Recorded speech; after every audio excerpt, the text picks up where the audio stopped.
Баршаңызға қайырлы күн, каналыма қош келіпсіздер. Бүгін сіздермен ешқандай жұмыртқа, сүт қосылмайтын қарапайым шоколадты пирогтың рецептімен бөлісемін.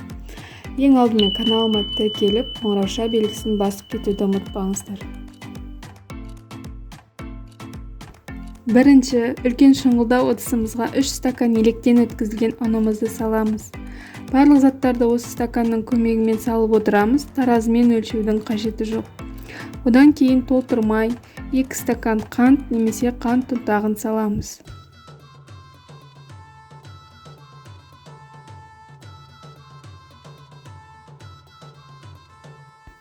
Жарты стакан какао ұнтағын, 1 шай қасық тұз және 1 шай қасық ванилин қосамыз.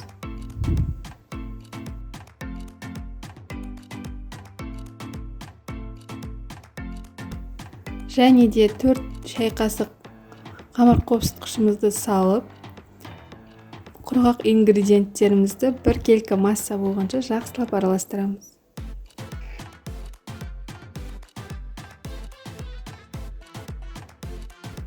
Стаканның 4-тен 3 бөлігіндей, яғни толтырмай жартыдан жоғары етіп, сұйық майды құямыз.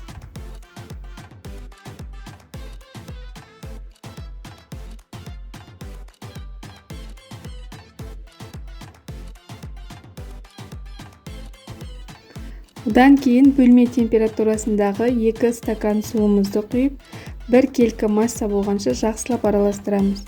Миксерсізде қолдың венчигімен араластыруға болады. Мен жылдамырақ болсын деп миксермен араластырып алдым.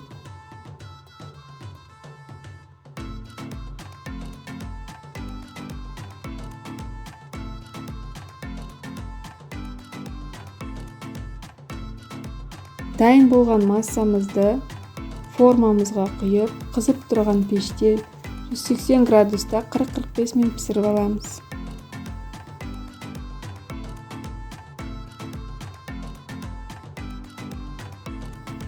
Осы уақытта шоколадты ганаш дайындаймыз. Ол үшін 1 ас қасық крахмал, 3 ас қасық какао ұнтағы, 3 ас қасық қант ұнтағы қажет.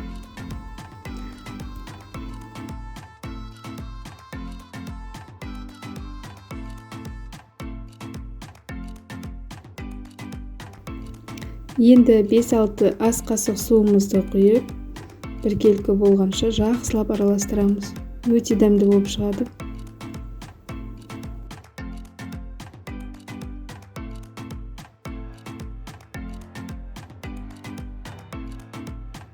Пирогымыз осылай әдемі болып пісіп шықты. Формадан босатып, толық суығанын күтеміз. Осы күйінде қалдырып, бетіне ганашты құйып ұсынсаңыз да болады, немесе мен құсап, тегістеп, әрі қарай әрлесеңіз де өз еркіңіз.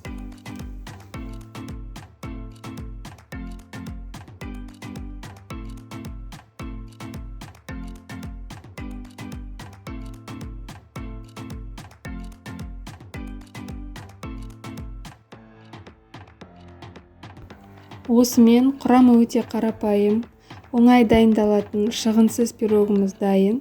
Міндетті түрде жасап көріңіздер.